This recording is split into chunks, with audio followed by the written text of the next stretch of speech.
घर के पीछे रहता हूँ वो उसका आइसक्रीम।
अस्सलाम वालेकुम। क्या हाल है आप लोगों के? सर जी मुझे एक बार बताइए, क्या आवाज़ और डिस्प्ले क्लियर है आप लोगों का? आवाज और डिस्प्ले क्लियर है। मुझे क्या करना है? हम्म,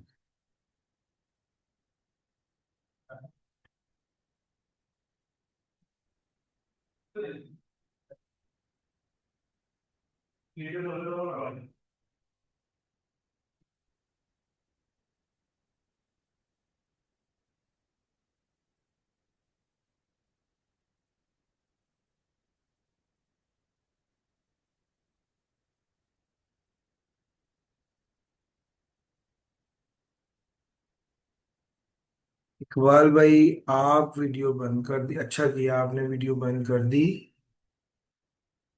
और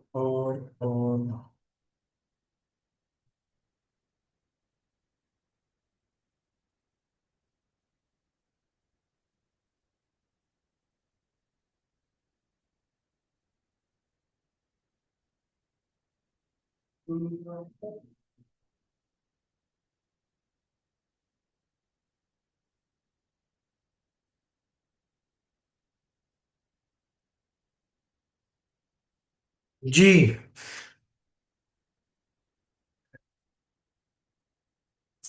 okay Iqbal, no problem. Auto अचानक ऑन हो गई थी, ठीक है। कल तो एक बेसिक इंट्रोडक्टरी लेक्चर था हमारा, और आज जो है वो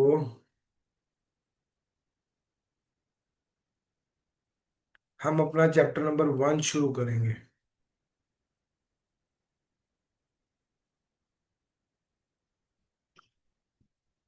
तलहा ने कहा बुक की पीडीएफ शेयर कर दें। सर जरूर कर देते हैं बुक की पीडीएफ शेयर।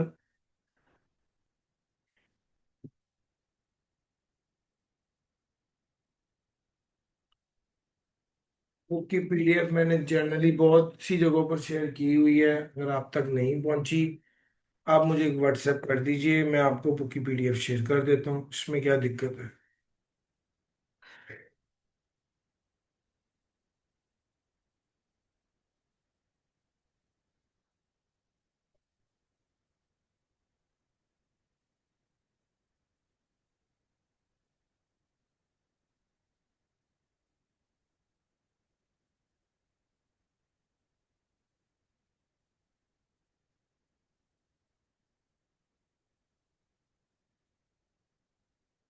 जी, तला कह रहे हैं कि सर अपना कांटेक्ट नंबर शेयर करते हैं।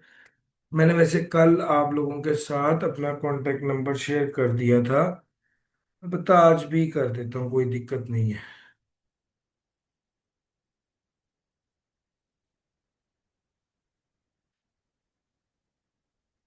मुझे सर। जी। सर उधर से पेन आप साथ लाए थे।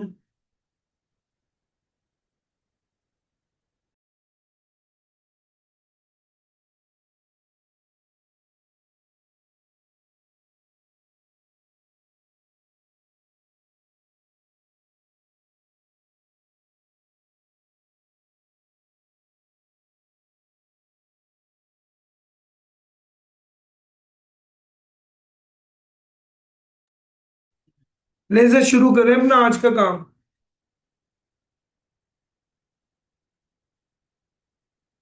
मैं सर इसको मिनिमाइज कर देता हूँ।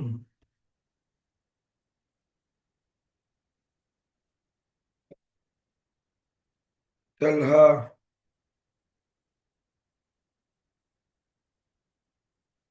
बुक की पीडीएफ, स्टूडेंट्स कह रहे थे सर जी, मैंने उनको कहा आप मुझे एक व्हाट्सएप कर दीजिए, मैं आपको उसके रिस्पांस में बुक की पीडीएफ शेयर कर देता हूँ।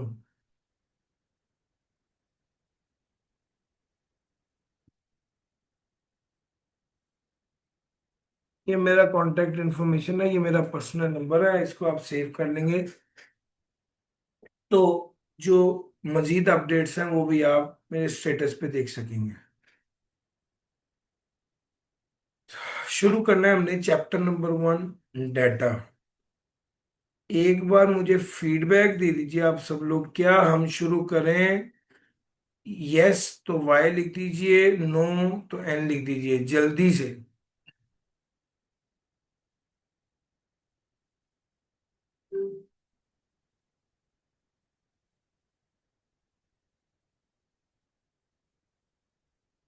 ले सर।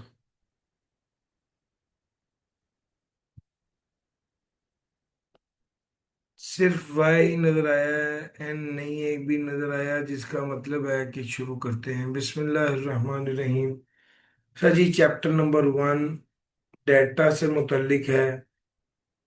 बड़ी मजे की डिस्कशन है आज आपके साथ कर रहे होंगे।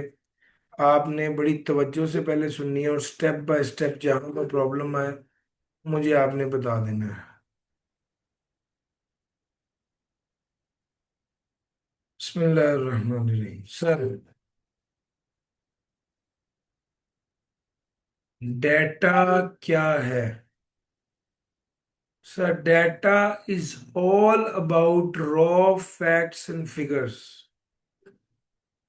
Data is all about raw facts and figures. Data is all about raw facts and figures.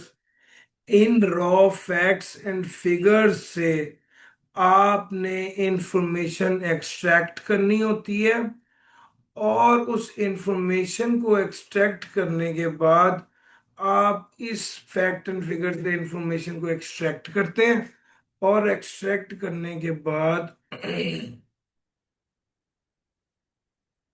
it can take many forms such as numbers, text, images, other types of information that is used for processing and analysis to generate useful insight.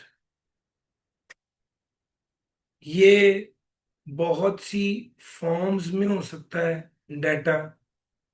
आपने raw form में data को collect किया, raw facts और figures और details को collect किया।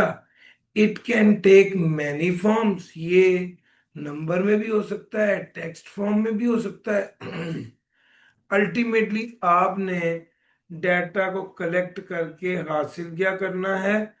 आपने data को कलेक्ट करके उसकी बेस पर डिसीजन मेकिंग करनी है। ये असल पॉइंट है।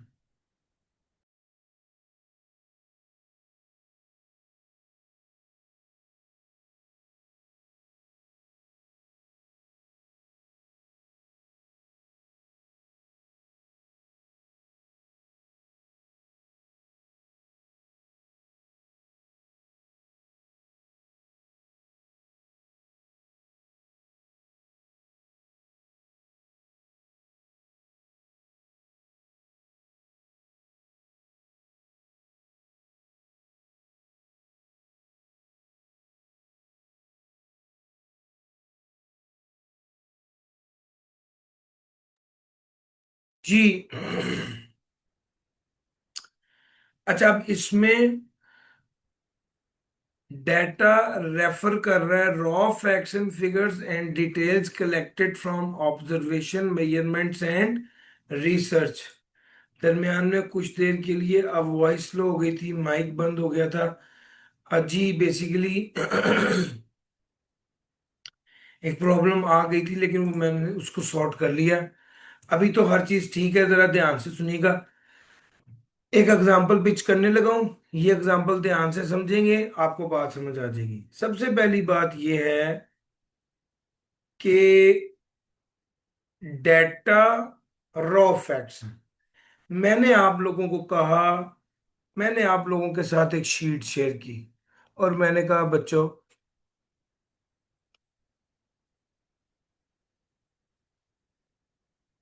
ये एक टेबल मैं आपको दे रहा हूं, आप सब लोगों ने अपना नेम लिखना है, सीआरएन लिखना है, फोन नंबर लिखना है, और एड्रेस लिखना है।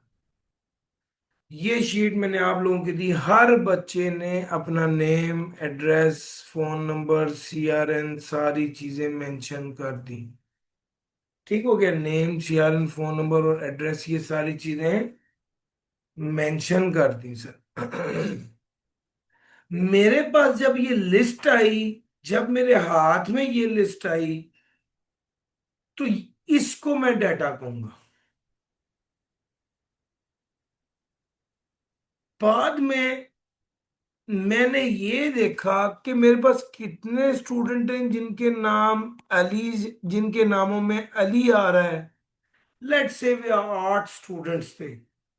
तो मैंने इन 8 स्टूडेंट्स का एक अलहदा ग्रुप बनाया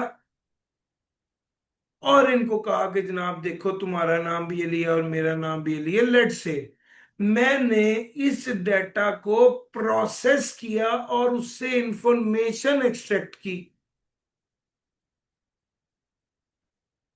फॉर एग्जाम्पल, समझाने की गर्ज से बता रहा हूं, सिर्फ समझाने की गर्ज से कि डाटा किस तरह से यूज होता है। मैंने आप लोगों से डेट ऑफ बर्थ भी पता की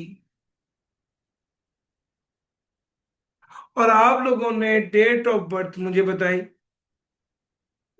और मैंने क्या किया, इस डेट ऑफ बर्थ से जो आपने मुझे दी, आप में से जिन बच्चों की कल डेट ऑफ बर्थ आ रही थी उनको सबको मैसेज कर दिया कि लो सर, आप हैप्पी बर्थडे, और अगर आप आज के दिन में एनरोलमेंट करा लेंगे तो आपको 50% ऑफ मिल जाएगा। सर मेरा पॉइंट पिक कर रहे हैं। मैं डेटा से इंफॉर्मेशन एक्सट्रैक्ट कर रहा हूं और उस इंफॉर्मेशन को मार्केटिंग के लिए इस्तेमाल कर रहा हूं ताकि रेवेन्यू जनरेट कर सकूं। यार मेरा पॉइंट समझ आ रहा है? देखिए, मैंने जब आपको पढ़ाना है तो मैंने आपसे खुली खुली साफ साफ सच्ची सच्ची बातें करनी है, ठीक है? ताकि आपको वो चीज समझ आ रही हो और आप रियल वर्ल्ड, कमर्शियल वर्ल्ड की बात कर को अंडरस्टैंड कर सके। सर, डेटा हासिल कर रहा हूं। हम हमने ये शुरू किया बच्चों के लिए फ्री लाइव क्लासेस का सीन, और हमारे पास 2000 बच्चा ग्रुप्स में आ गए। अब सवाल ये पैदा होता है कि ये 2000 बच्चा जो ग्रुप में आया है, हमारे पास हासिल क्या हुआ है हमें इस सारी एफर्ट से? सर, डाटा हासिल हुआ है। डाटा इतनी कीमती चीज है कि हम बच्चों को फ्री लाइव क्लासेस ऑफर करके वो डाटा हासिल कर रहे हैं ताकि हम उन्हें अगले पेपर में एंटरटेन कर सकें, मॉक में एंटरटेन कर सकें, टेस्ट में एंटरटेन कर सकें, उनको मजीद सर्विसेज दे सकें। सर मेरा पॉइंट समझ आ रहा है? ये डाटा ही है। डाटा अल्टीमेटली यूज होता है डिसीजन मेकिंग के लिए। इससे हम कस्टमर के बिहेवियर को समझते हैं और वाइटल रोल प्ले करता है स्ट्रेटजीज को डेवलप करने में। सर, हमने जब बच्चों को कहा कि हमारे पास एनरोलमेंट कराएं तो हमारे पास 150 स्टूडेंट आए, और जब हमने कहा कि हमने लाइफ फ्री कर दिया है तो 2 ग्रुप्स फुल भर गए।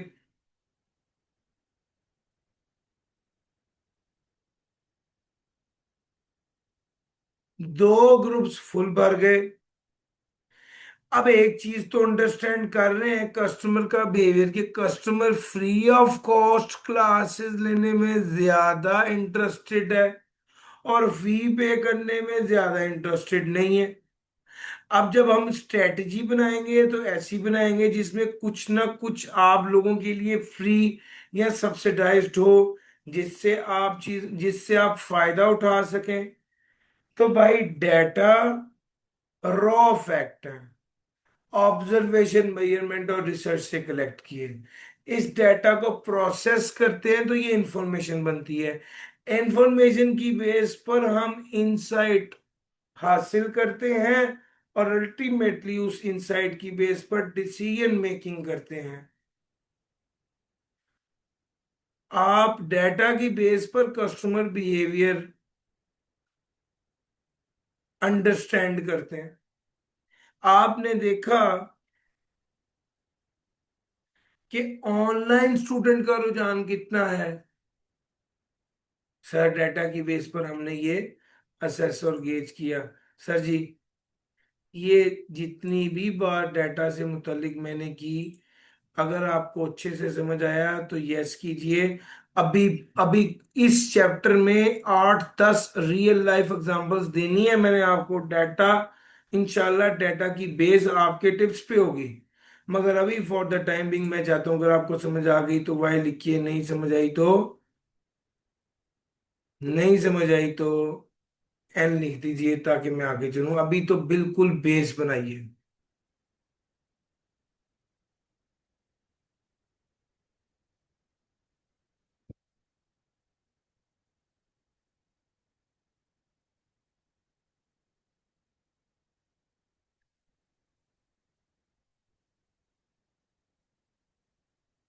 ले सर, आगे चलते हैं फिर। आओ आपको एक मजेदार सी एग्जांपल देता हूँ। सर, मैंने सोचा कि क्यों ना केएफसी खाएं, बहुत मजा आएगा, भूख बड़ी लगी हुई है। जी, आपको भी लग गई है, चले कोई बात नहीं। अभी ऑनलाइन केएफसी एंजॉय करें। चूंकि क्लास ऑनलाइन है तो केएफसी भी ऑनलाइन ही हो सकता है सर। दिल चाह रहा है बर्गर खाने को, केएफसी खाने को। मैंने केएफसी कॉल की।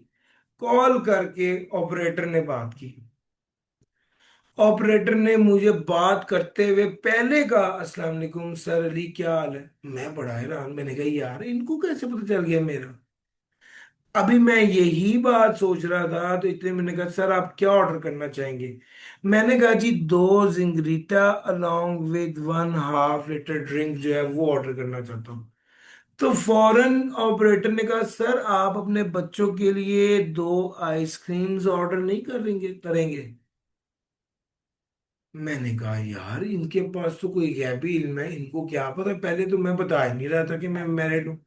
फिर इन्हें ये भी पता चल गया, और ये भी पता चल गया कि मेरे बच्चे हैं, और फिर ये भी कि भाई आपके 2 बच्चे हैं और आप उनके लिए आइसक्रीम ऑर्डर करते हैं। मैंने कहा जी जी आइसक्रीम भी ऑर्डर करना है। उसके बाद उन्होंने पूछा कि सर जी आपको ये खाना घर चाहिए या ऑफिस में चाहिए। मैंने बोला घर चाहिए। उन्होंने कहा डन, और खाना डिलीवर कर दिया। सर, अब आप गौर कीजिए, उन्होंने मुझे बहुत अच्छी सर्विस दी मुझसे। उनके, जब मेरा फोन नंबर, अब गेम समझने की है कि द मोमेंट मैंने कॉल की केएफसी की, ये जो ऑपरेटर है इसके सिस्टम में सामने मेरा नंबर आ गया। नंबर के साथ पुरानी हिस्ट्री सारी आ गई। इस नंबर के साथ इस सिस्टम पे ये भी था कि इस बंदे का नाम अलीम रान है, ये भी था कि इसने लास्ट टाइम ऑर्डर क्या किया था, ये भी था कि इसने आइसक्रीम भी ऑर्डर की थी, ये भी था कि इसके ऑफिस का एड्रेस क्या है और घर का एड्रेस क्या है। और इसी वजह से सारा डाटा इसके पास मौजूद था, जिसकी वजह से ये बहुत अच्छी सर्विस दे पाए। सर, ये असल गेम है डाटा की। ये डाटा अवेलेबिलिटी और डाटा होने की वजह से ही ये अच्छी जो है ना सर्विस दे पाए। अब मुझे आप एक बात बताएं, इनके पास इतना डाटा है और ये कॉन्टिन्यूसली देख रहे हैं कि यार हमारी फ्राइड आइटम्स केएफसी की बहुत हिट है, और ये सोच रहे हैं कि हम एक नई प्रोडक्ट लॉन्च करें। तो आप मुझे बताएं कि ये ग्रिल्ड प्रोडक्ट लॉन्च करेंगे या फ्राइड आइटम लॉन्च करेंगे।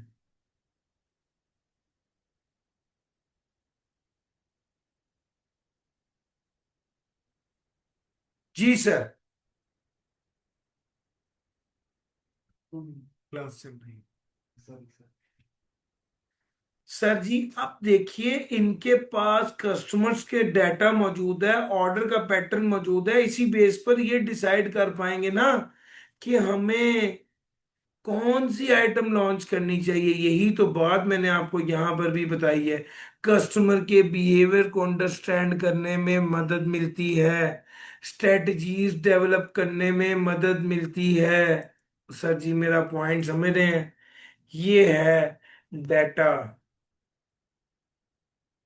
हम तो आज पहले लेक्चर में सिर्फ आपको ये सिखाना चाहते हैं कि डाटा किस चिड़िया का नाम है। डाटा असल में क्या है, डाटा कैसे हेल्पफुल होता है, डाटा कैसे प्रोसेस होकर इंफॉर्मेशन बनेगा, और इंफॉर्मेशन कैसे हेल्पफुल होगी इदारे के लिए। दो एग्जांपल मैं आपको दे चुका, एक सीएमएडीजी ने डाटा जो कलेक्ट किया उसकी एग्जांपल दी, दूसरी एग्जांपल मैंने आपको दी जब मैं केएफसी की बात कर रहा था। आगे चलता हूँ। सर डाटा होता कैसे, उसने कहा भाई डाटा नंबर्स की फॉर्म में भी हो सकता है, अल्फाबेट्स की फॉर्म में भी हो सकता है, लेकिन अगली बात है कि डाटा की types quantitative, qualitative. Quantitative quantity से पता चल रहा है numbers, qualitative features, properties, attributes, खसूसियात।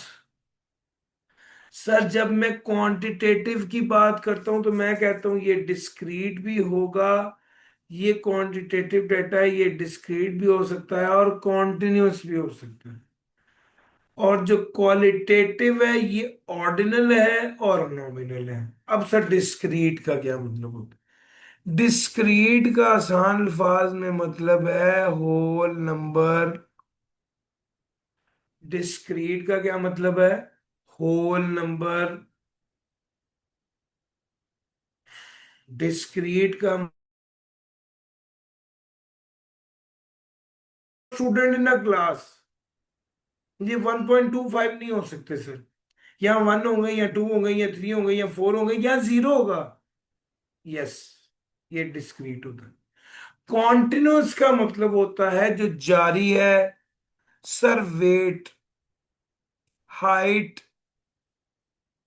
ये इन नंबर्स भी हो सकते हैं। तो भाई क्वांटिटेटिव डाटा दो तरह का होता है, एक डिस्क्रीट और एक कॉन्टिन्यूस। डिस्क्रीट का मतलब है होल नंबर और कॉन्टिन्यूस का मतलब है,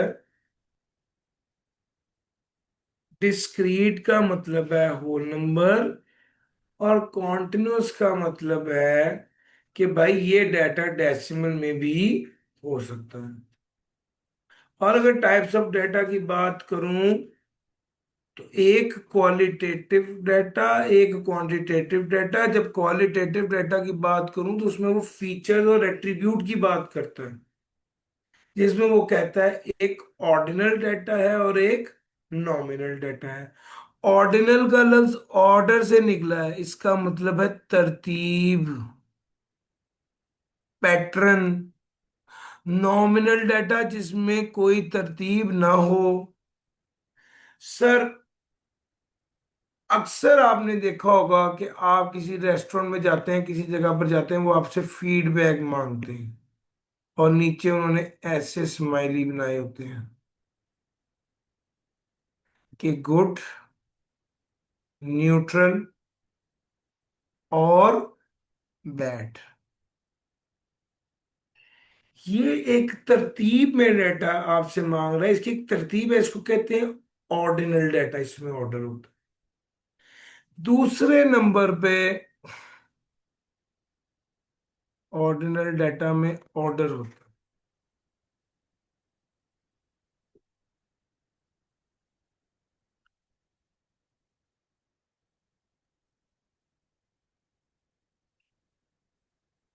ऑर्डिनल डाटा में ऑर्डर होता है।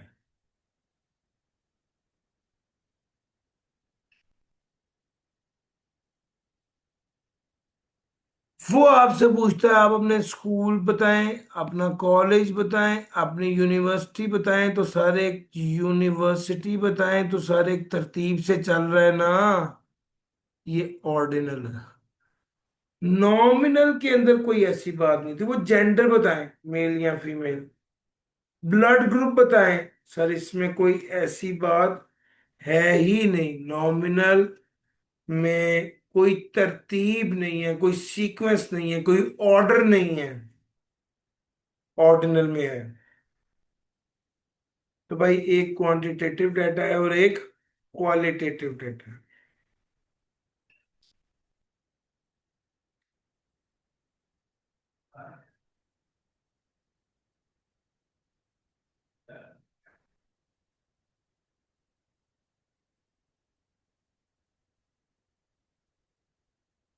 एक क्वांटिटेटिव डाटा है और एक क्वालिटेटिव डाटा है। क्वालिटेटिव डाटा और quantitative data. Qualitative data refers to the non-numerical information that describes qualities or characteristics. It is primarily used for descriptive analysis. Qualitative data can be further divided into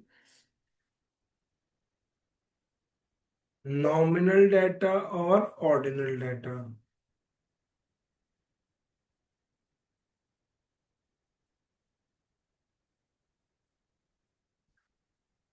qualitative data जो है वो nominal और ordinal होता है। Nominal data जैसे gender, marital status और blood group. और ordinal data जिसमें कोई तरतीब होती है, satisfaction level, education level. Sir, qualitative data की अगर मैं बात करूं तो उसमें वो कहता है, क्वांटिटेटिव डाटा की बात करूं तो एक डिस्क्रीट है जो होल नंबर है, ये सब डिवाइड नहीं होता। और एक कॉन्टिन्यूस है। कॉन्टिन्यूस वो है जो कि मेजरेबल होता है और इसकी एक विद इन रेंज होता है, उसमें डेसिमल और फ्रैक्शन आ सकते हैं, जैसे वेट, टाइम, प्रेशर, टेम्परेचर, ये सब चीजें।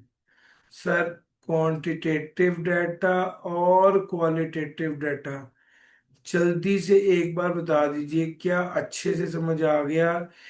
Y is for okay, double Y is for जबर, बहुत अच्छा समझ आ गया। और N इज फॉर के नहीं समझ आया जी।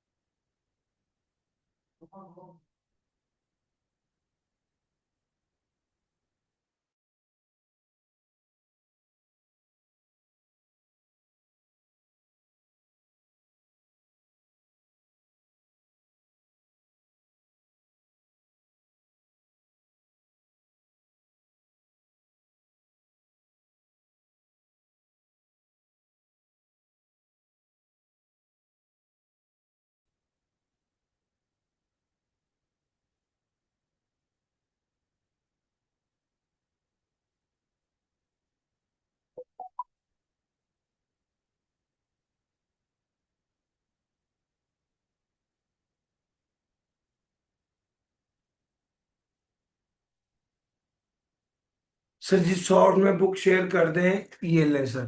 फिर आपको बता रहा हूँ, ये मेरा कांटेक्ट नंबर है, मुझे एक व्हाट्सएप कीजिए, मैं उसके जवाब में आपको बुक शेयर कर दूँ।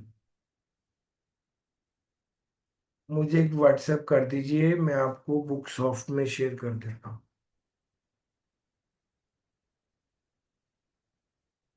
नहीं सर, मुझे अच्छी बात ये लगी कि किसी एक बच्चे ने भी सिंगल वाई नहीं किया है, जिसका मतलब है कि हम लोग ठीक चल रहे हैं। हाँ जी। अब मैंने एक काम की बात करनी है सर जी। एक सवाल आपसे पूछना है मैंने। एक बात यह है कि आपको, एक बात यह है कि, एक बात यह है,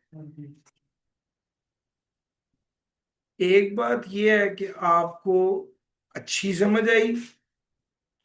दूसरी बात यह कि आपको बहुत अच्छी समझ आई।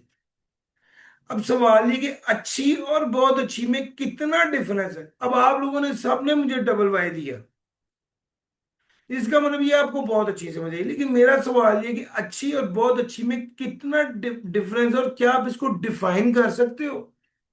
सर, नहीं डिफाइन कर सकते। एक सेटिस्फेक्शन लेवल है जिसको आपने एक्सप्रेस किया है डबल वाई से। वगर ना आप ऑर्डिनल डेटा में इसको डिफाइन नहीं किया जा सकता। कभी घर खाना खाया, मामा ने पूछा बेटे कैसा कैसा था खाना, आपने कहा बहुत कमाल, बहुत मजे का। कभी आपने कहा मजे का। अब ये जो मजे का और बहुत मजे का है, इसमें कितना डिफरेंस है और कितना गैप है, ये इंटरवल या ये गैप जो है ना, इसको डिफाइन नहीं किया जा सकता। ये मुख्तलिफ लोगों के लिए मुख्तलिफ हो सकता है। कुछ लोग कहें कि बस पिछले जो पहले खाया था वो गर्म नहीं था, ये गर्म है, इस वजह से मैंने कह दिया। कुछ लोग कहेंगे जब लास्ट टाइम पका था उसमें नमक कम था, इसमें नमक ठीक है, इसलिए मैं कह रहा हूँ ये बहुत अच्छा है। तो डिफाइन नहीं किया जा सकता। बहरहाल फर्क है तो सही, गुड और वेरी गुड में डिफरेंस तो है, लेकिन ये डिफाइन नहीं किया जा सकता। ये बात कर रहे हैं, वो ये कह रहे हैं the intervals between them are not defined. आप समझ आई मैंने ये वाली बात फीडबैक लेने के बाद क्यों कही है?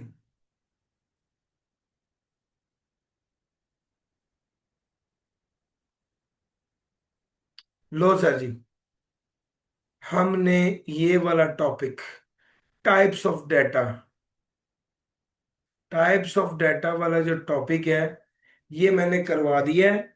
सर जी हमने बहुत अच्छे से इसको लेके चलना है, सारा बहुत अच्छे से तैयार भी करना है, और साथ साथ इसकी वर्किंग भी करनी है इंशाल्लाह। आज के दिन में आपको मैंने एक छोटी सी होम असाइनमेंट भी देनी है, जो क्वांटिटेटिव और क्वालिटेटिव डाटा के हवाले से होगी।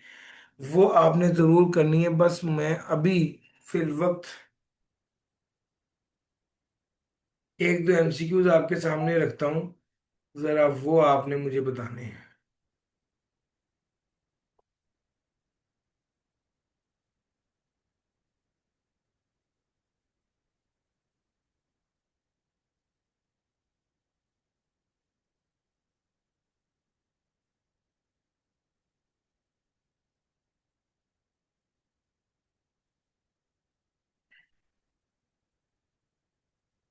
सर, एमसीक्यू नंबर 1,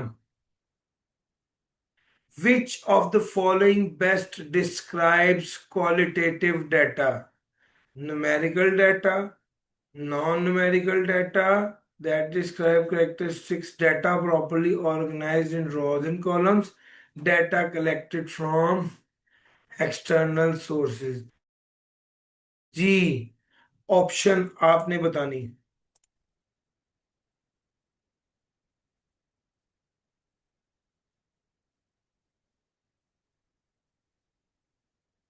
किसी एक बच्चे ने भी गलत नहीं बताया, जबरदस्त। टेस्ट किस दिन होगा? मोस्ट प्रोबेबली टेस्ट सैटरडे का ही होता है हमारा।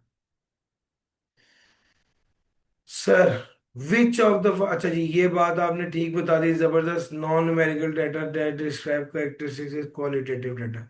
अगला, nominal data is characterized by, जल्दी से बताना होगा आपको।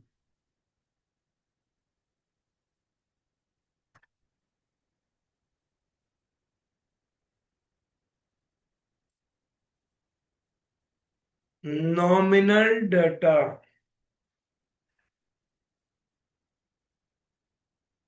जबरदस्त, सब लोगों का ठीक है। एक आध बच्चे ने कहीं जल्दी नहीं, एक ने भी गलत नहीं कहा, सी लिखा है सबने, राइटली सी लिखा है, शाबाश। भाई जिसका ऑर्डर ना हो, रैंकिंग ना हो।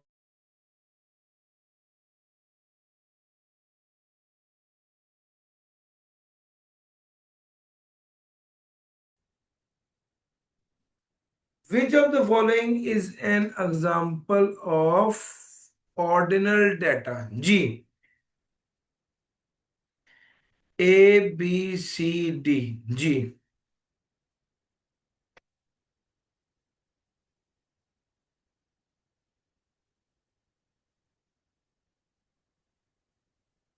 जबरदस्त। The answer is B, customer satisfaction.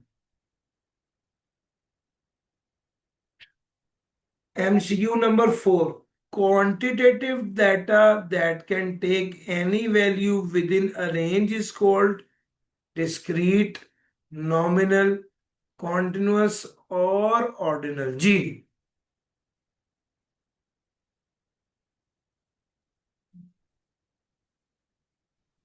शाबाश, जबरदस्त। आंसर इज सी।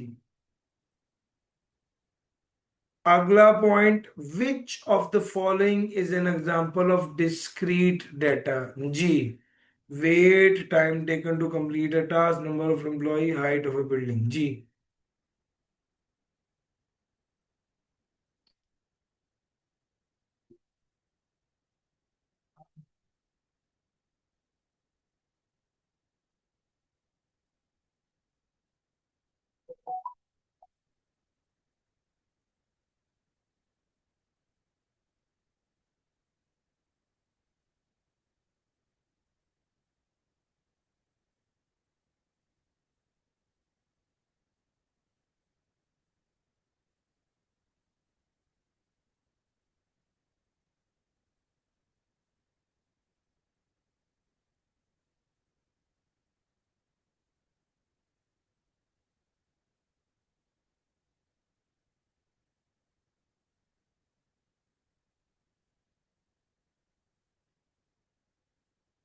अच्छा जनाब।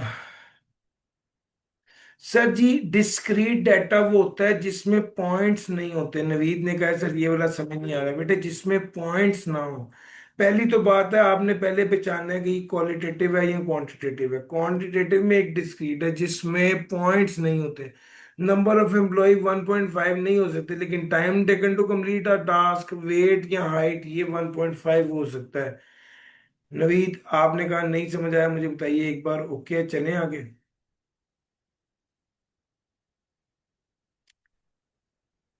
आवाज क्लियर है भाई? प्रॉब्लम तो नहीं आ रही? सर आवाज बिल्कुल क्लियर है। नवीद ने कहा thank you sir, it's okay now. चलो जी। लो सर, मैं आपको ये बता चुका और अब आगे चलता हूँ। लो सर जी, अब जो अगली बात आपके साथ करने को वो है कैटेगरीज ऑफ डाटा। डाटा की कैटेगरीज क्या है? Sir, data can be categorized into three main types based on its structure. Structure की बेस पे तीन टाइप्स हैं, एक स्ट्रक्चर्ड डाटा, एक अनस्ट्रक्चर्ड डाटा और एक semi structured data. Structured data, unstructured data और सेमी स्ट्रक्चर्ड डाटा। सर, इसको जरा करना पड़ेगा ध्यान से। स्ट्रक्चर्ड के नाम से पता चल रहा है वो डाटा जो तरतीब में हो, वो स्ट्रक्चर्ड। अनस्ट्रक्चर्ड डाटा जिसमें तरतीब ना हो। सेमी स्ट्रक्चर्ड डाटा जिसमें कुछ कुछ तरतीब हो और कुछ तरतीब ना हो। यार वैसे बड़ा ही गंदा लिखा गया तरतीब। ऊपर से राइटिंग मेरे पहले भी ठीक नहीं है और इस तरह की स्क्रीन पर लिखना मुश्किल हो जाता है, और मैं इसको जितना बेहतर करने की कोशिश करूंगा ये खराब होगा। लेकिन उम्मीद है कि आप मेरे जज्बात समझ रहे हैं कि मैंने ये तरतीब लिखने की कोशिश की है। अब बेहतर लिखा गया। हाँ भाई, बच्चों गुजारा हो गया है। ले सर, अच्छा अब जरा आगे चलते हैं। Structured, unstructured, semi structured.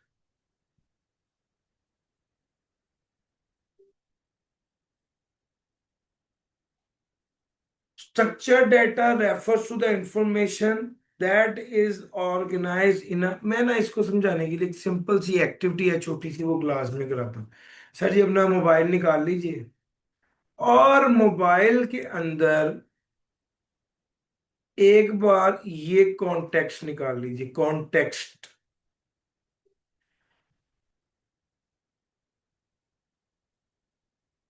Sir जी मोबाइल के ये कॉन्टेक्ट निकाल लिए, तो ये देखिए सर, ये कॉन्टेक्ट आपके सामने आ गए।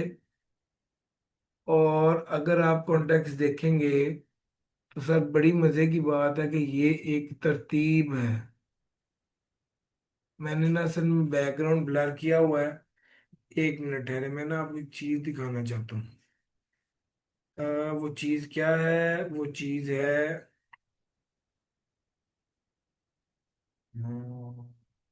वीडियो में।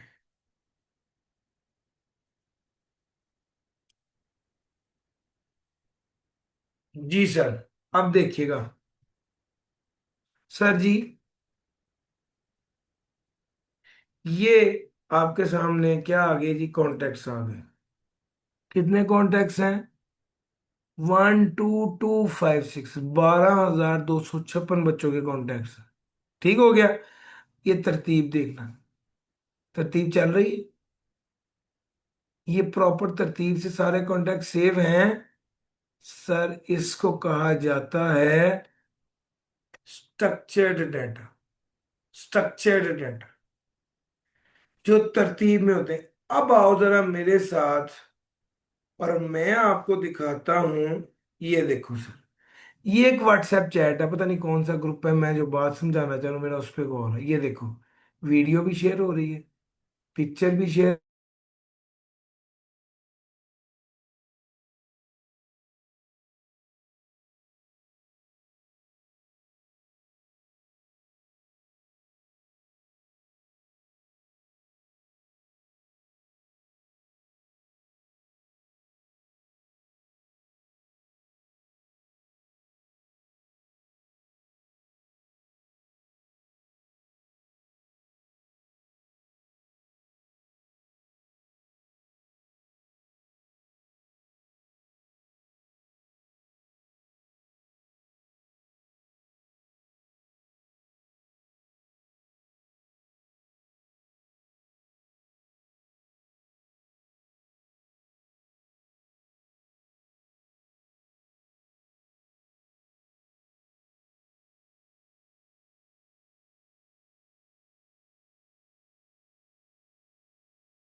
हाँ, प्लीज एक बार मुझे बता दीजिए कि अब आवाज क्लियर आ रही है। मुझे खुद एकदम ना ये ग्लिच आ गया था कोई, बट मसला नहीं है, हमने ये किया और ये कर दिया। सर मुझे एक बार बता दीजिए, क्या अब सब कुछ ठीक नजर आ रहा है?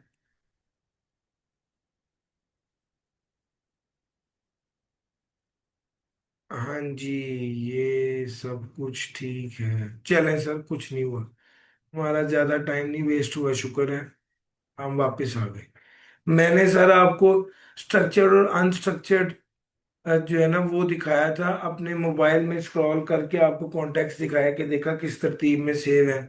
और फिर उसके बाद आपको व्हाट्सएप की चैट भी दिखाई थी, ये बताने के लिए कि भैया ये जो कॉन्टेक्ट्स हैं, ये जो कॉन्टेक्ट्स थे ये स्ट्रक्चर्ड था, और ये जो व्हाट्सएप की चैट थी ना, ये क्या था? अनस्ट्रक्चर्ड था। और अब तीसरे नंबर पे आ गया सेमी स्ट्रक्चर्ड, कुछ कुछ स्ट्रक्चर्ड कुछ कुछ अनस्ट्रक्चर्ड, जिसमें इन दोनों की खूबियां पाई जाएं वो सेमी स्ट्रक्चर्ड होता है।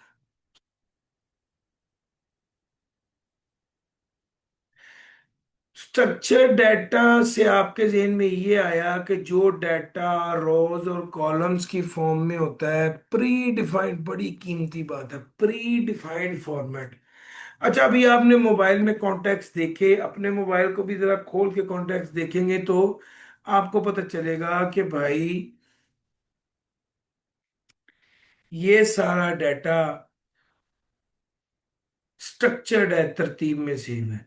लेकिन जब व्हाट्सएप चैट खोलेंगे तो आपको अंदाजा हो जाएगा, कभी इमोजी शेयर हुई है, कभी पिक्चर शेयर हुई है, कभी वीडियो शेयर हुई है, तो ये कौन सा डाटा हो जाएगा? ये अनस्ट्रक्चर्ड डाटा हो जाएगा। स्ट्रक्चर्ड भी हो गया, अनस्ट्रक्चर्ड भी हो गया। अब इसको जरा डेफिनेशन को अगर मैं पढ़ाऊं तो वो कहता है स्ट्रक्चर्ड डाटा कौन सा डाटा होता है? जो प्री डिफाइंड फॉर्मेट में होता है, typically stored in rows and columns. This type of data is easy to manage, analyze, and query using standard tools like relational database. या एसक्यूएल। सर स्ट्रक्चर डाटा है, easy to handle और manage भी होता है। जाहिर बात है, अगर डाटा आपने तरतीब में सेव किया हुआ है तो अभी आप अकरम ढूंढेंगे तो फौरी तौर पे अकरम निकल आएगा ना। तरतीब से डाटा हैंडल किया हुआ है, मैनेज किया हुआ है, रखा हुआ है टेबल की फॉर्म में, तो उसको रिट्रीव करना भी आसान। अगर आपका डाटा तरतीब में नहीं पड़ा हुआ तो उसके लिए डाटा को ढूंढना भी मुश्किल है। सर स्ट्रक्चर डाटा, सर जी आपको मैंने एक एग्जांपल दी थी ना अभी थोड़ी देर पहले, जो केएफसी की थी, वो सर उस का वो जो डाटा मैनेजमेंट है या वो जो सॉफ्टवेयर है जहां पर वो सारा डाटा सेव होता है उसको कहते हैं सीआरएम सिस्टम, यानी कस्टमर रिलेशनशिप मैनेजमेंट सिस्टम। यहाँ पर सारे name, contact number, purchase history वगैरह आते हैं और ये बड़ा वेल ऑर्गेनाइज्ड होता है। इसी तरह ही एक एग्जांपल और ले लीजिए कि सर जी बैंक के अंदर अक्सर आपने, आपका कार्ड गुम गया, आपने फोन किया कि मैंने कार्ड ब्लॉक कराना है, तो आपसे पूछेंगे आपका क्या नाम है, वो देखेंगे आपने किस रजिस्टर्ड एड्रेस से रब्ता किया है, आपका नाम भी पता करेंगे, आपकी कॉन्टेक्ट इंफॉर्मेशन, आपका रजिस्टर्ड एड्रेस। आप अक्सर वो आपकी मदर का नाम भी पूछ लेते हैं। बुनियादी तौर पे इसका मकसद ये होता है कि वो इस चीज को देखें कि वो इस चीज को देखें कि क्या अच्छे तरीके से क्या कहते हैं आप इंफॉर्मेशन दे रहे हैं और क्या आप वही बंदे हैं जिन्होंने अपना कार्ड ब्लॉक कराना। तो बुनियादी तौर पे इसको कहा जाता है सीआरएम, कस्टमर रिलेशनशिप मैनेजमेंट का सिस्टम। और बैंक में भी ये होता है और इस तरह ऑनलाइन सिस्टम में कंपनीज में ये होता है। स्ट्रक्चर डाटा की अगर एग्जांपल लेनी है तो सर एक चीज देखिए, ये जो आप फॉर्म फिल करते हैं, चाहे वो सीएमएडीसी का फॉर्म है चाहे वो गूगल का फॉर्म है, ये जो डाटा आप प्लेस कर रहे होते हैं ना, याद रखिएगा ये हमेशा स्ट्रक्चर्ड होता है, क्योंकि बड़ी तरतीब से आप प्लेस करते हैं। इसी तरह ये वाला डाटा स्ट्रक्चर डाटा है जो आपने इंफॉर्मेशन दी होती है। अब यहां पर ना एक मिसकॉन्सेप्शन आती है। बच्चे ये समझते हैं कि जो कॉलम में, रो में डाटा है और जो टेक्स्ट है, न्यूमेरिक या नॉन न्यूमेरिक, सिर्फ वही डाटा स्ट्रक्चर डाटा है। नहीं सर, इमेज, अगर इमेज की एक प्री डिफाइंड फॉर्मेट है, अगर इमेज का एक प्री डिफाइंड फॉर्मेट है तो ये वाला इमेज जो है, अगर हर बंदे ने यहीं पर ही प्लेस करना है तो इससे भी ये जो डाटा बनेगा वो स्ट्रक्चर्ड होगा, अनस्ट्रक्चर्ड नहीं होगा। सर असल चीज ये नहीं है कि डाटा टेक्स्ट में हो, न्यूमेरिक हो, नॉन न्यूमेरिक हो। असल ये है कि जो डाटा, जहां पर जो डाटा होना चाहिए, जो प्री डिफाइंड फॉर्मेट है, वहां पर वो वाली चीज आए। अब आप अक्सर देखेंगे कि फॉर्म में ये प्री डिफाइंड जगह है जहां पर पिक्चर आनी है, तो भाई यहां पर ये पिक्चर आएगी और ये फिर भी स्ट्रक्चर्ड ही रहेगा। ईमेल एड्रेस वाली जगह पर ईमेल ही लिखा जाएगा, फोन नंबर वाली जगह पर फोन नंबर ही लिखा जाएगा। तो इसको कहते हैं प्री डिफाइंड फॉर्मेट।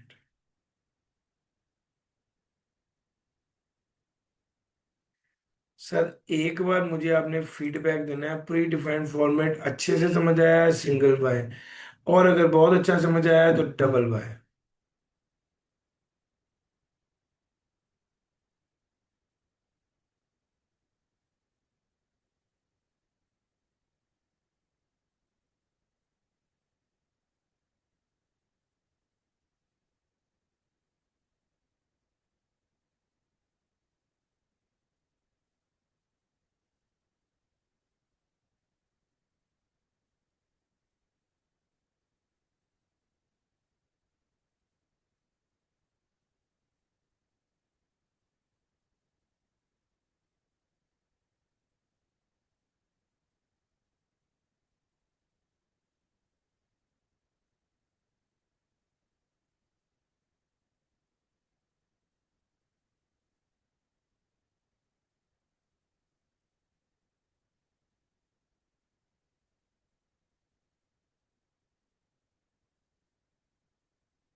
ले सर, आगे चलता हूँ।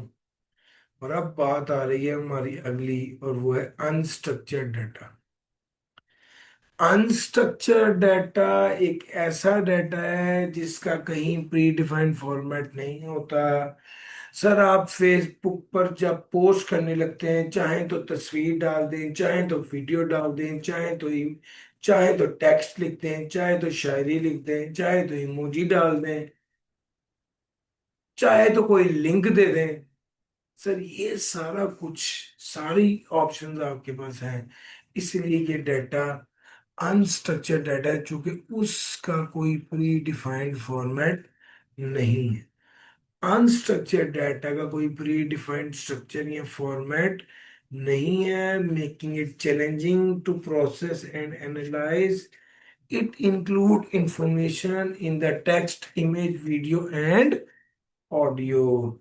सर जी आपने अक्सर नोट किया होगा, मैं आपको पोस्ट डाल देता हूँ आपकी एक वीडियो बनाकर फेसबुक पे, कोई बंदा लिख देगा बहुत अच्छी पोस्ट, कोई बंदा कहेगा जबरदस्त, कोई बंदा कहेगा रिस्पेक्टेड सर, कोई बंदा कहेगा ये क्या बोंगी मारी है, कोई बंदा इमेज डाल देगा, कोई बंदा लिंक डाल देगा। किसी दूसरे टीचर का जो टीए होगा वो उस वीडियो के नीचे अपने टीचर की मार्केटिंग शुरू करके उनके लेक्चर का लिंक डाल देगा। सर कोई प्री डिफाइंड फॉर्मेट नहीं है। इस तरह के डाटे को अनस्ट्रक्चर्ड डाटा कहते हैं। सर जी अगर ईमेल की बात करूं तो बॉडी ऑफ द ईमेल जो होती है, जहां पर आप टेक्स्ट भी डाल सकते हैं, वीडियो भी, ऑडियो भी, इमेज भी, सर ये अनस्ट्रक्चर्ड होता है। Body of the email unstructured होता है। WhatsApp messages containing text, emoji, voice note and sticker are example of unstructured data as they lack a predefined format. WhatsApp messages के अंदर text होते हैं, इमोजी होती है, वॉइस नोट्स होते हैं और स्टिकर्स होते हैं। ये अनस्ट्रक्चर्ड डाटा होता है जो कि कोई प्री डिफाइंड फॉर्मेट नहीं होता। सर जी अब मेरी बात ध्यान से सुनना। यहाँ पर आपने यहाँ पर आपने पिक्चर डालनी थी, यहाँ पर आप टेक्स्ट डाल सकते हैं? यस और नो जल्दी से बताएं। इस जगह पर आप टेक्स्ट डाल सकते हैं?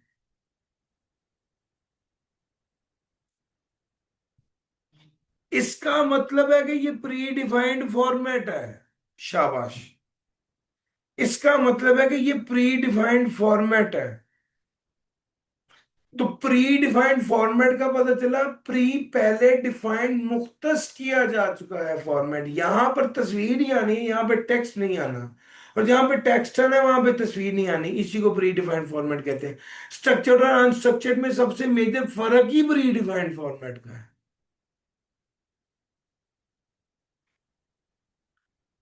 Unstructured data is used across various industries to gain valuable insight। Sir जी आपको मजे की बात बताऊं, 85% ऑफ द डाटा जो आज इस कायनात में है वो अनस्ट्रक्चर्ड है। लेकिन मसला है कि अनस्ट्रक्चर्ड डाटा कीमती डाटा होता है, उसके अंदर से वैल्यूएबल इंफॉर्मेशन एक्सट्रैक्ट की जा सकती है, जिसकी बेस पे डिसीजन मेकिंग होती है। सर ये मैंने एक स्क्रीनशॉट लगाया हुआ है, देखें। पीडीएफ भी है, टेक्स्ट भी है, पीडीएफ भी है, टेक्स्ट भी है, लिंक भी है, इमेज भी है, वॉइस भी है, वीडियो भी है। सर जी ये क्या हो गया? ये अनस्ट्रक्चर्ड डाटा हो गया। सर सेमी स्ट्रक्चर्ड डाटा क्या है? जो स्ट्रक्चर्ड और अनस्ट्रक्चर्ड दोनों के दरमियान फॉल करे वो semi structured. Semi structured data lies between structured and unstructured data. It lacks a rigid format. इसमें रिजिड फॉर्मेट नहीं होता, इसमें टैग्स होते हैं। सर इसमें पोर्शंस बने होते हैं, समझ लें, जिससे it is easier to process than unstructured data. Sir ये अब जरा मेरी बात सुनना। ये मेरी पुरानी प्रोफाइल है, जरा देखिएगा। ये फेसबुक की प्रोफाइल है, काफी पुरानी तस्वीर ली हुई है, ये जरा देखिएगा। ये सारा डाटा जो लिखा आ रहा है ये स्ट्रक्चर्ड है, लेकिन ये जो पोस्ट मैंने डाली है किताब की, ये सेकंड फर्स्ट एडिशन की किताब है, यहाँ पर सेकंड एडिशन है अब अवेलेबल, उसको लेना है आपने। ये जो मैंने पोस्ट डाली है किताब की, ये क्या है, यहाँ पर इमेज भी हो सकता था, यहाँ पे वीडियो भी हो सकती थी, ये अनस्ट्रक्चर्ड है। तो भैया ये स्ट्रक्चर्ड और अनस्ट्रक्चर्ड दोनों का कॉम्बिनेशन, स्ट्रक्चर्ड और अनस्ट्रक्चर्ड दोनों का कॉम्बिनेशन है। सर आपने कभी, आओ यार मैं आपको एक चीज बताता हूँ। जी ड्राइव पे जाऊं लेके, जी ड्राइव पर, जी ड्राइव पर लेकर चलता हूँ। ये देखें सर, लेट्स से कंपोज।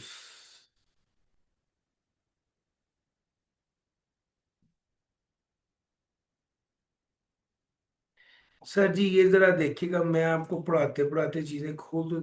ये टू फ्रॉम और सब्जेक्ट, एक मिनट स्क्रीन पॉज हुई हुई है, ठहरे मुझे स्क्रीन को चलाने दें।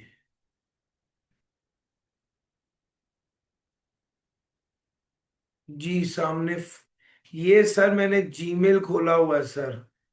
अब देखना, टू फ्रॉम सीसी बीसीसी, ये प्री डिफाइंड फॉर्मेट है। मैं सब्जेक्ट पर इमेज नहीं डाल सकता सर, मैं सब्जेक्ट पर इमेज नहीं डाल सकता, ये प्री डिफाइंड फॉर्मेट है, प्री डिफाइंड फॉर्मेट है। लेकिन ये जो बॉडी ऑफ, ये जो बॉडी है, ये यहां पर मैं कुछ भी ऐड कर सकता हूं।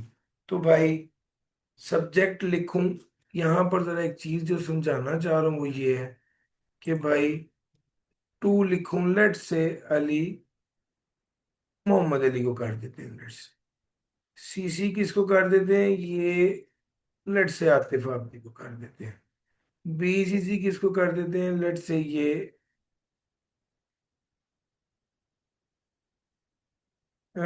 इस इसको कर, ये प्री डिफाइंड है, यहाँ पे इसके अलावा कुछ और नहीं आ सकता। सब्जेक्ट, सब्जेक्ट लिख देते हैं गुड मॉर्निंग, ठीक हो गया। अब ये जो मेरे पास अब आ गया ना बॉडी, इसकी खास बात ये है कि मैं यहां से एक रिजल्ट डिस्कशन की पीडीएफ पकड़ता हूं और ये यहां पे डाल देता हूं, डल गई, लो सर। मैंने इसकी बॉडी में इमेज भी डाल सकता हूँ, टेक्स्ट भी डाल सकता हूँ, वीडियो भी डाल सकता हूँ, पीडीएफ भी दे सकता हूँ, स्लाइड्स भी दे सकता हूँ। यार मेरा पॉइंट समझ आ रहा है?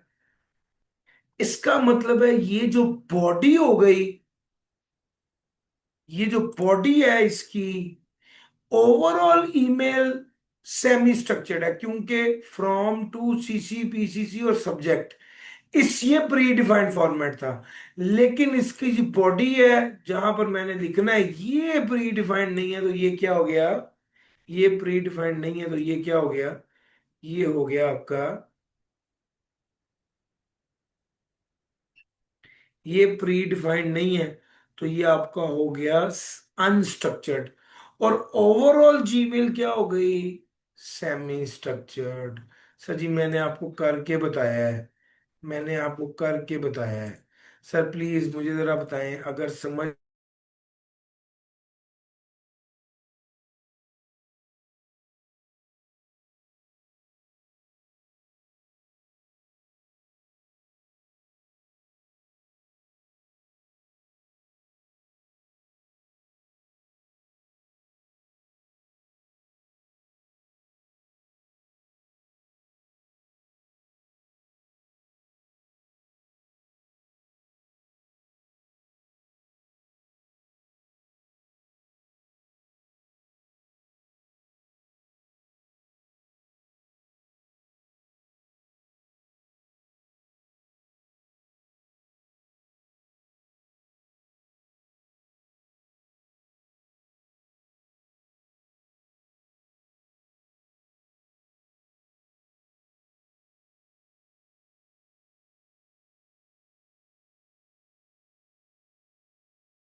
जी आवाज आ रही है यार, ये एक बार फिर बंद हो गया था खुद ही से ही। थोड़ा आज प्रॉब्लम चल रहा है इसका। लेकिन मैं एक्सपेक्ट कर रहा हूँ कि आप लोग मेरे साथ थे। और मैंने आखिरी जो बात की है वो मैं दोबारा दोहरा रहा हूँ। सर जी, ये जो टू फ्रॉम सीसी बीसीसी और सब्जेक्ट है, याद रखिएगा, ये सारी चीजें स्ट्रक्चर्ड हैं, इसका फॉर्मेट प्री डिफाइंड है। लेकिन ये जो बॉडी है ये क्या है?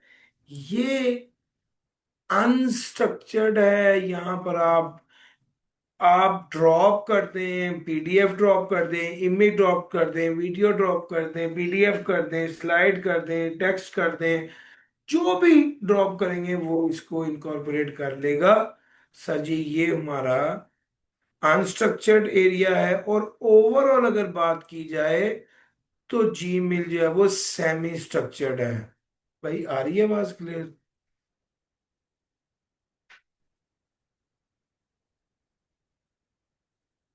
जी ड्राइव जो है वो आपको डिस्प्ले भी नजर आ रहा है? जरा मुझे दिखाएं, डिस्प्ले और आवाज क्लियर है?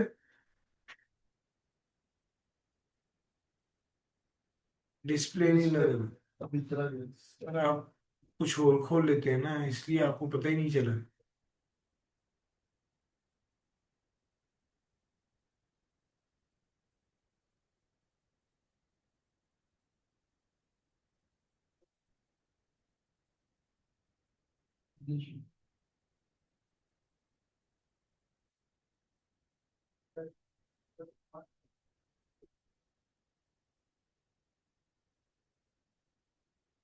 सर जी,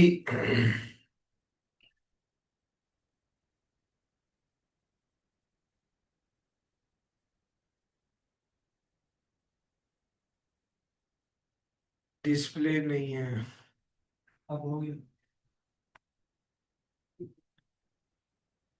यार।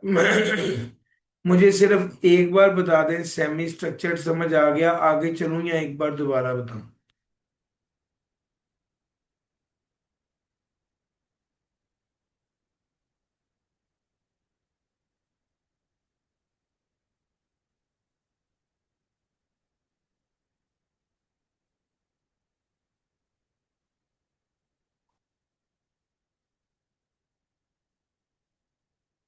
लें सर। मैं तो सर आप लोगों को बताने के वाले से इतना ही करूं कि बहुत ज्यादा देख नहीं रहा, अपनी जीमेल खोल के अपनी चीजें खोल के आपको बता रहा हूँ, बट आई एम कंफर्टेबल कि आपको चीजें समझ आ रही हैं जो मेरा असल मकसद है। सर जी, अब यहां पर मैंने आज आपको क्या बताया? आज मैंने आपको डेटा क्या है ये बताया, डेटा की अहमियत बताई, और कैटेगरीज ऑफ डेटा की बात की। कैटेगरीज ऑफ डाटा की बात की। बस एक बात आज और करूंगा और अपना लेक्चर कंक्लूड कर दूंगा। सर ये बात आपकी किताब में नहीं लिखी हुई, लेकिन इसको ध्यान से पढ़ना है। सर ये एक दौर होता था कि आपके पास इंफॉर्मेशन नहीं होती थी, और इंफॉर्मेशन हासिल करना एक बहुत बड़ा काम समझा जाता था। वो दौर था इंफॉर्मेशन अंडरलोड का। इंफॉर्मेशन एक्सट्रैक्ट करना बहुत बड़ी काम होता था। सर आज के दौर में असल दौर आ गया, अब इंफॉर्मेशन बहुत ज्यादा है। तो भाई आज का जो दौर है वो इंफॉर्मेशन अंडरलोड का दौर नहीं है, बल्कि इंफॉर्मेशन ओवरलोड का दौर है। और जब इंफॉर्मेशन अंडरलोड होती है तो आपके लिए सबसे बड़ा चैलेंज होता है इंफॉर्मेशन को एक्सट्रैक्ट करना, हासिल करना, गैदर करना। और जब इंफॉर्मेशन बहुत ज्यादा होती है तो आपके लिए चैलेंज होता है रेलेवेंट इंफॉर्मेशन को हासिल करना। सर मेरा पॉइंट समझ आ रहा है?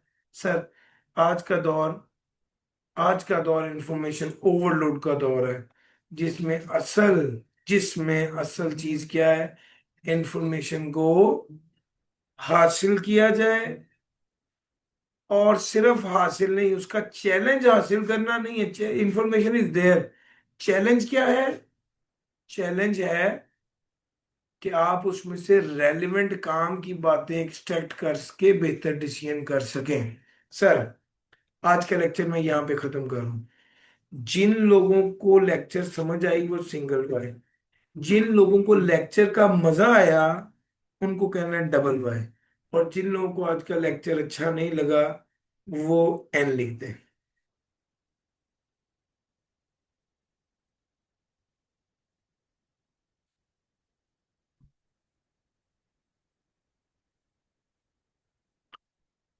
होमवर्क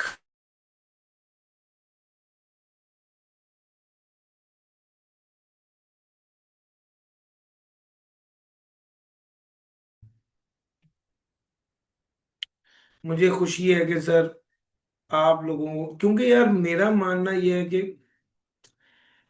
आवाज आ रही है जी बच्चों, मेरा मानना है कि क्लास लें तो क्लास का मजा आना चाहिए।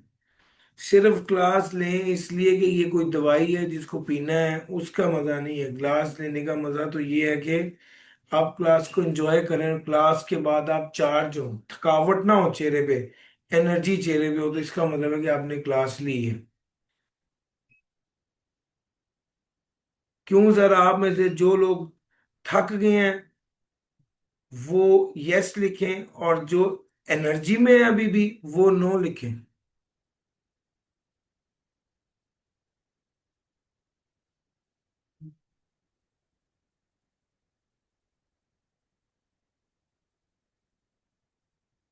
डन सर जी। बड़ी जबरदस्त क्लास रही, आप लोग के फीडबैक बड़ा अच्छा रहा, और मजा आया आज की क्लास का। इंशाल्लाह कल मिलते हैं इससे भी जबरदस्त क्लास के साथ। थैंक यू जी, अल्लाह हाफिज।